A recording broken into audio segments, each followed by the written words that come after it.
Imagine standing barefoot on a bed of spears. Imagine shattering bricks with your own skull. Imagine hanging your entire body horizontally between two walls, using nothing but the strength of your neck for minutes at a time. These are not stunts. They are not movie tricks. They are daily practice. For over 1,500 years, a small group of warrior monks in the mountains of central China have trained their bodies to withstand what should be impossible, trained their minds to sit still inside unbearable pain, and trained their spirits to stop fearing death itself. Today, we're going inside the secret world of Shaolin monk training, a world of iron bodies, breath control, and a philosophy that turns suffering into strength. By the end of this video, you'll understand not just what they do, but why, and what it means for the rest of us who will never break a brick with our forehead. Let's begin.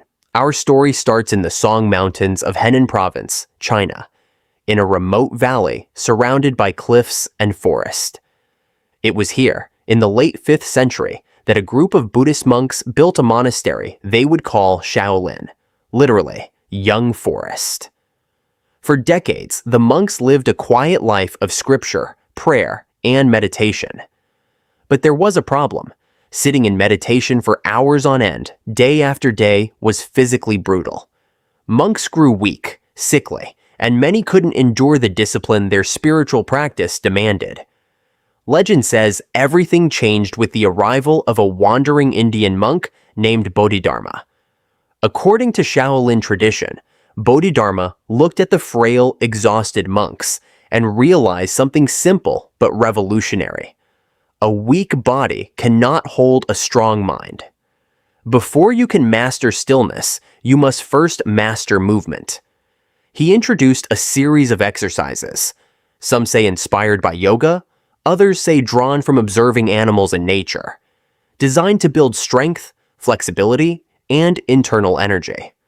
What began as a way to survive meditation slowly transformed into something else entirely, a complete martial art built on the marriage of Buddhism and combat.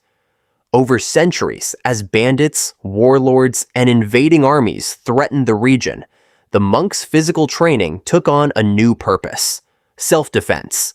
They needed to protect their temple, their land, and eventually, their emperor. Monks became soldiers. Soldiers became legends. And Shaolin Kung Fu was born, not as a sport, but as a survival tool wrapped in spiritual devotion. To understand how a human being learns to break steel with their bare hands, you have to understand their daily rhythm.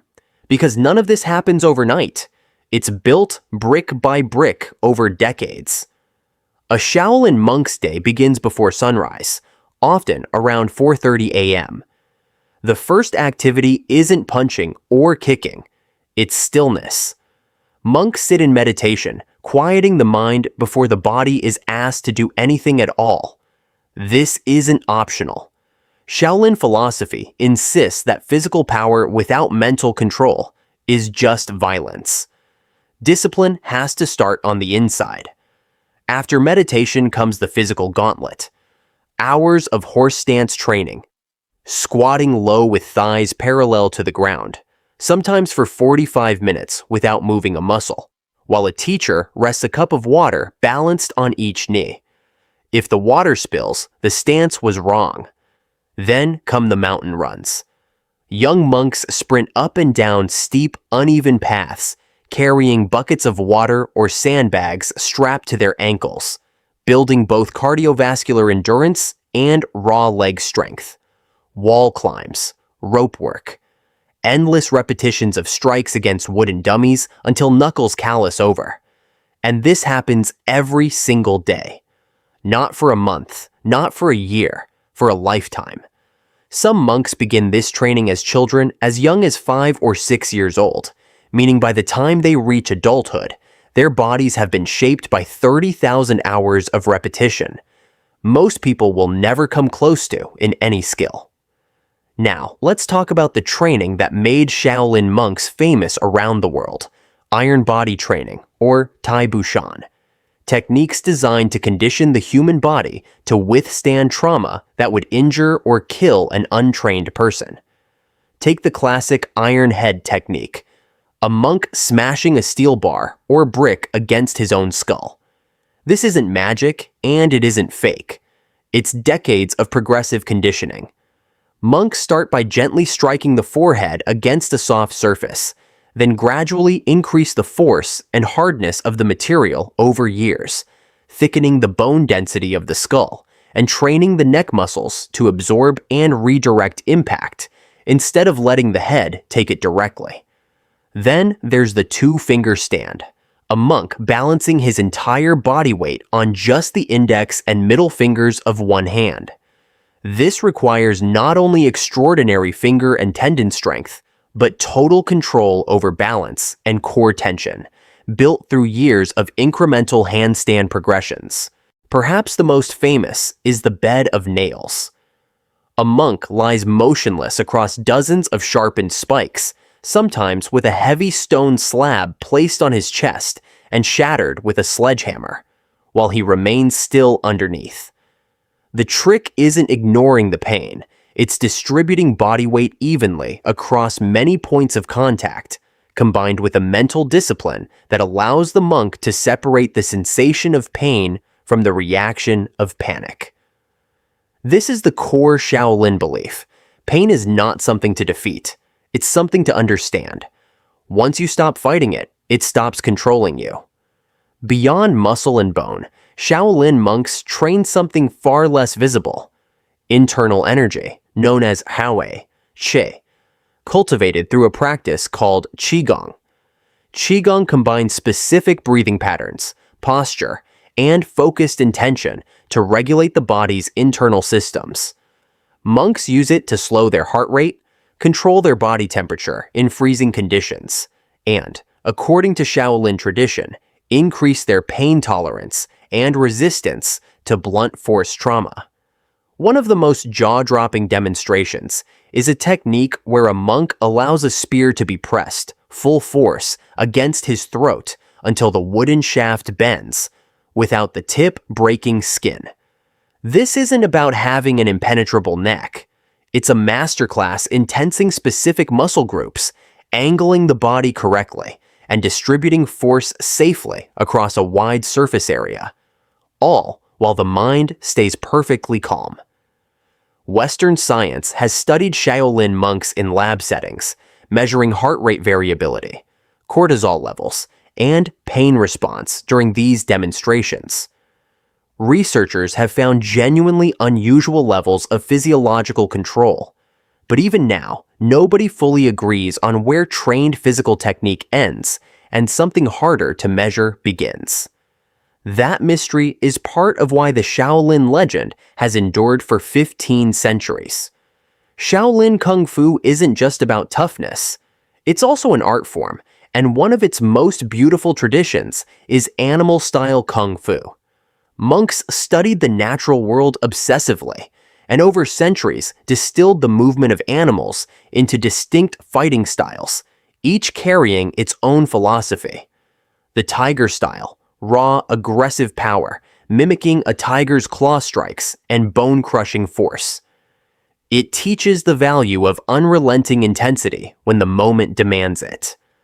The crane style, balance, patience, and precision, using long, sweeping arm movements and one-legged stances inspired by the bird's stillness before a strike.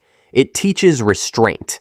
The snake style, fluid, unpredictable, striking from unexpected angles with speed rather than strength. It teaches adaptability. The dragon style, a mythical form representing raw internal power and control over one's own energy, blending soft and hard techniques in the same movement. It teaches balance between opposites. Each style is a philosophy disguised as a fighting technique, a reminder that the Shaolin monks never separated combat from character. How you fight was meant to be a reflection of how you live. No discussion of Shaolin training is complete without the legend of the 18 Bronzemen. one of the most famous stories in martial arts folklore.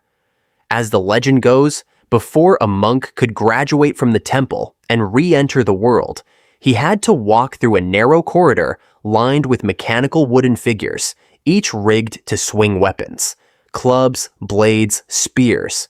The moment a pressure plate on the floor was triggered, every wrong step, every hesitation meant getting struck.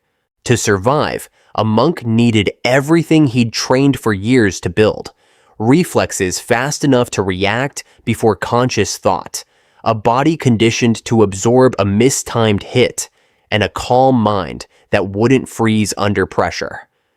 Historians debate how much of this story is literal fact versus symbolic legend. But either way, it captures the essence of Shaolin training perfectly. You don't graduate by being told you're ready. You graduate by proving it under pressure that could hurt you.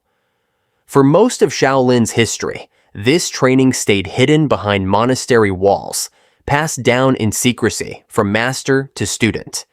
That changed in the 20th century.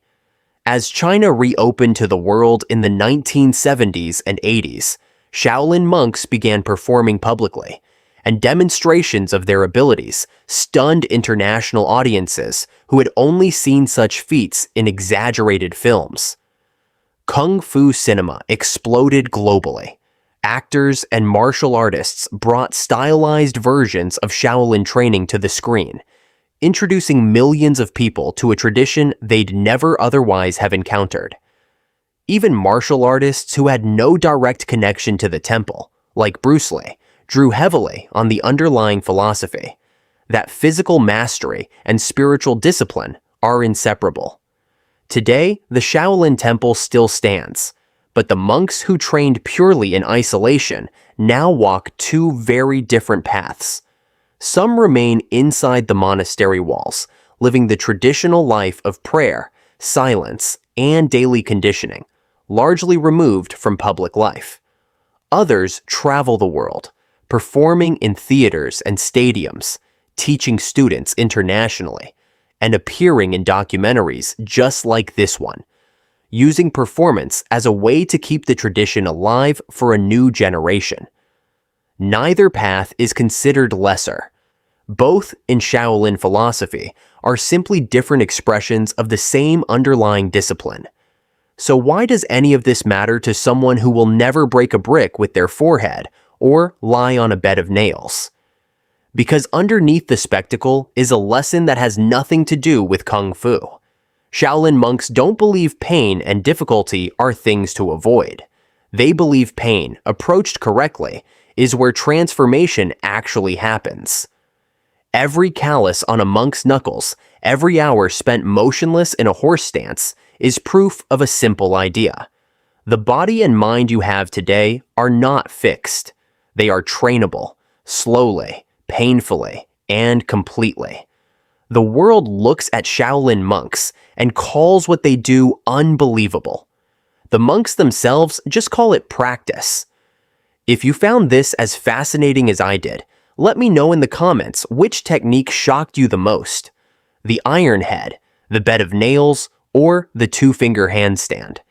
And if you want more deep dives into the world's most extreme physical and mental disciplines, subscribe, because this is only the beginning.